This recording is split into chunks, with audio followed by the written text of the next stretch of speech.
الحمدللہ رب العالمین والصلاة والسلام علی سید المرسلین۔ آئے روز میں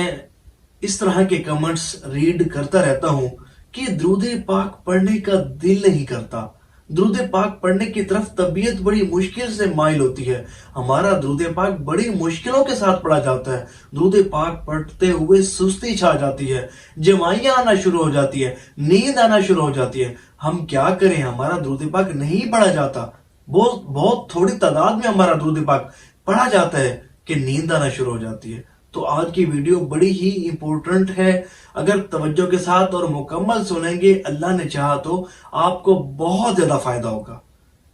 اور اگر آپ بھی درود پاک سے متعلق سوالات پوچھنا چاہتے ہیں، ان کے جوابات حاصل کرنا چاہتے ہیں تو کمنٹس کر دیجئے، میں انشاءاللہ کمنٹس میں آپ کو جواب دے دوں گا، اور اگر مجھے مناسب لگا کہ اس ٹاپک پر ویڈیو بنانی چاہیے تو اس پر ویڈیو بھی بناؤں گا۔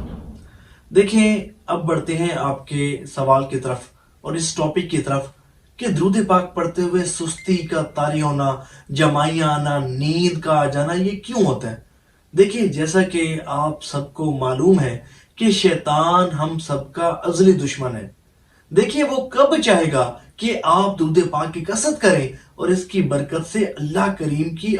خاص رحمتوں کا آپ پر نزول ہو۔ دیکھیں، وہ کب چاہے گا کہ آپ درود پاک کی کثرت کریں اور اس کی برکت سے اللہ اور اس کے حبیب صلی اللہ علیہ وآلہ وسلم کا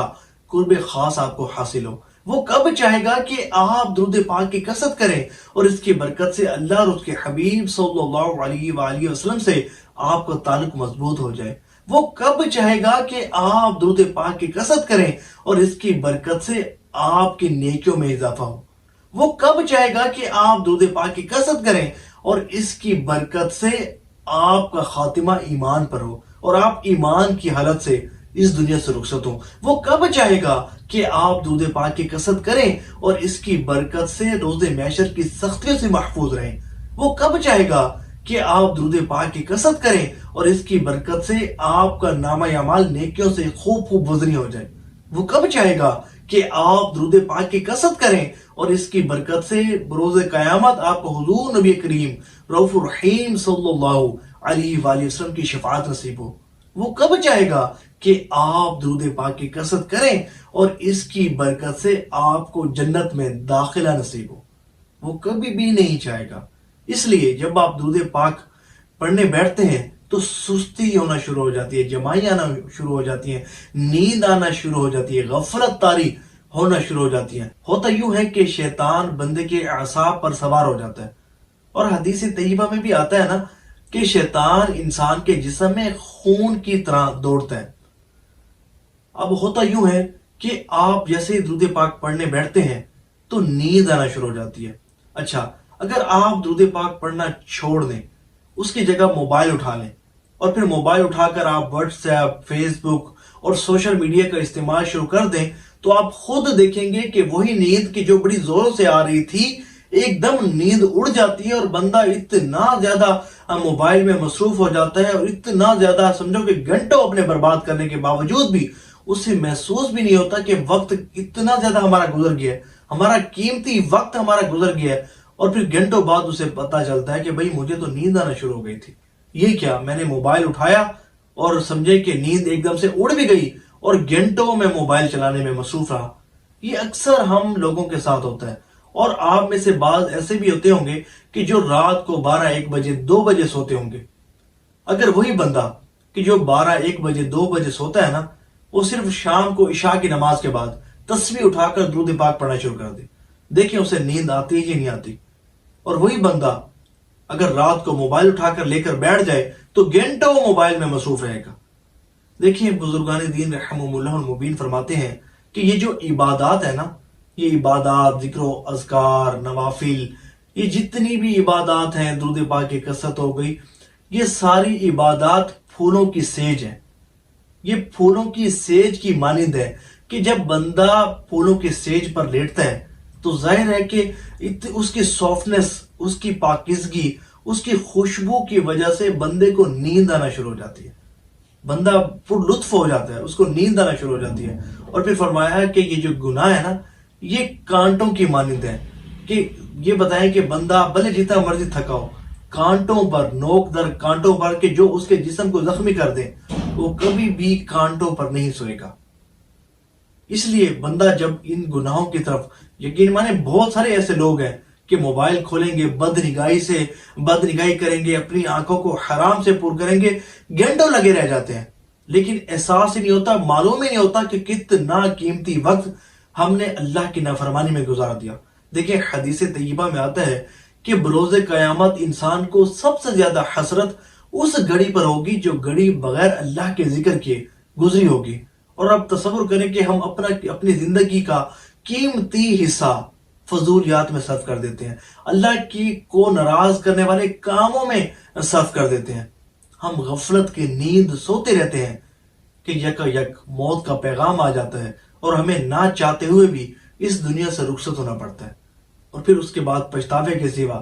کچھ ہاتھ نہیں آتا، اور پھر یہی ایک آرزو مرنے کے بعد ہوتی ہے کہ کاش میں اپنی زندگی اللہ کی اطاعت و فرما برداری میں گزارتا، کاش میں اپنی زندگی اللہ کو راضی کرتے گزارتا، کاش میں اللہ کی نافرمانی سے بچتا، کاش میں تمام صغیرہ کبیرہ گناہوں سے بچتا، تو اس طرح اللہ کے غضب کا شکار نہ ہوتا، اللہ کی مجھ پر رحمتوں کا نزول ہوتا۔ کاش کہ مجھے درود پاک کی کثرت کرنے کی ترغیب دی جاتی تھی، میرے ساتھی درود پاک پڑھتے تھے، لوگ ہزاروں کے تعداد میں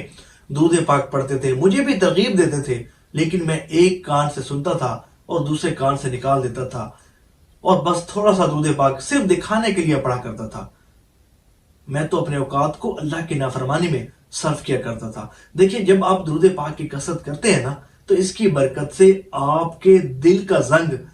دور ہونا شروع ہو جاتا ہے، دل کی میل کچیل صاف ہونا شروع ہو جاتی ہے، جو ہمارا دل جو گناہوں کی وجہ سے سیاہ ہو چکا ہوتا ہے وہ صاف ہونا شروع ہو جاتا ہے۔ یہ درود پاک گویا کہ ایک کلینزر کا کام دیتا ہے، بالکل آپ کے دل کو صاف شفاف کر دیتا ہے۔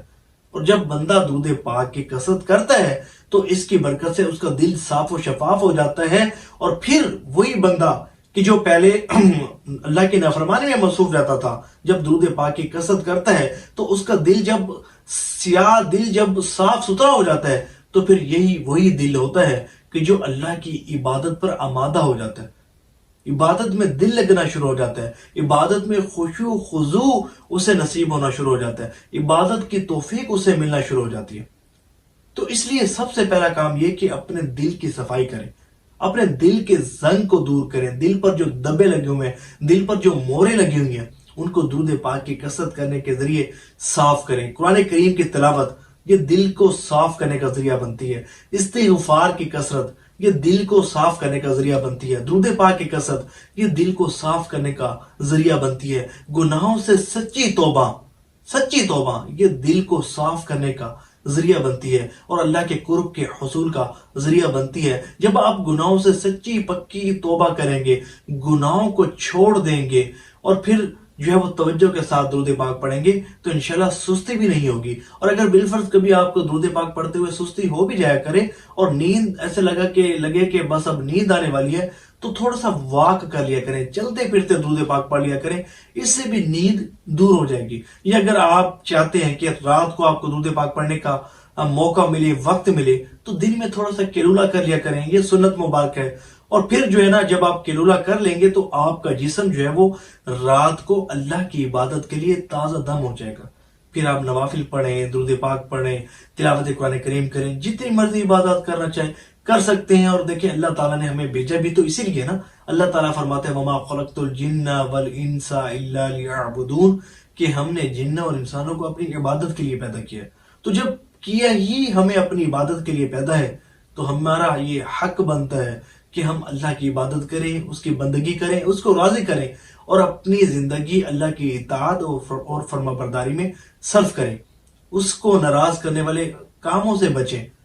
اور ہر وہ کام جو اللہ اور اس کے رسول صلی اللہ علیہ وسلم کا پسندیدہ ہے، اور جس کام کو کرنے کا اللہ اور اس کے رسول صلی اللہ علیہ وسلم نے حکم ارشاد فرمایا ہے، ان کاموں کو کریں۔ تو دعا ہے کہ اللہ کریم جو آج سنا اس پر عمل کرنے کی توفیق عطا فرمائے۔ ثواب کی نیت سے اس ویڈیو کو شیئر بھی کیجیے گا۔ صلو علی الحبیب صلی اللہ تعالی علی محمد صلی اللہ علیہ وآلہ وسلم۔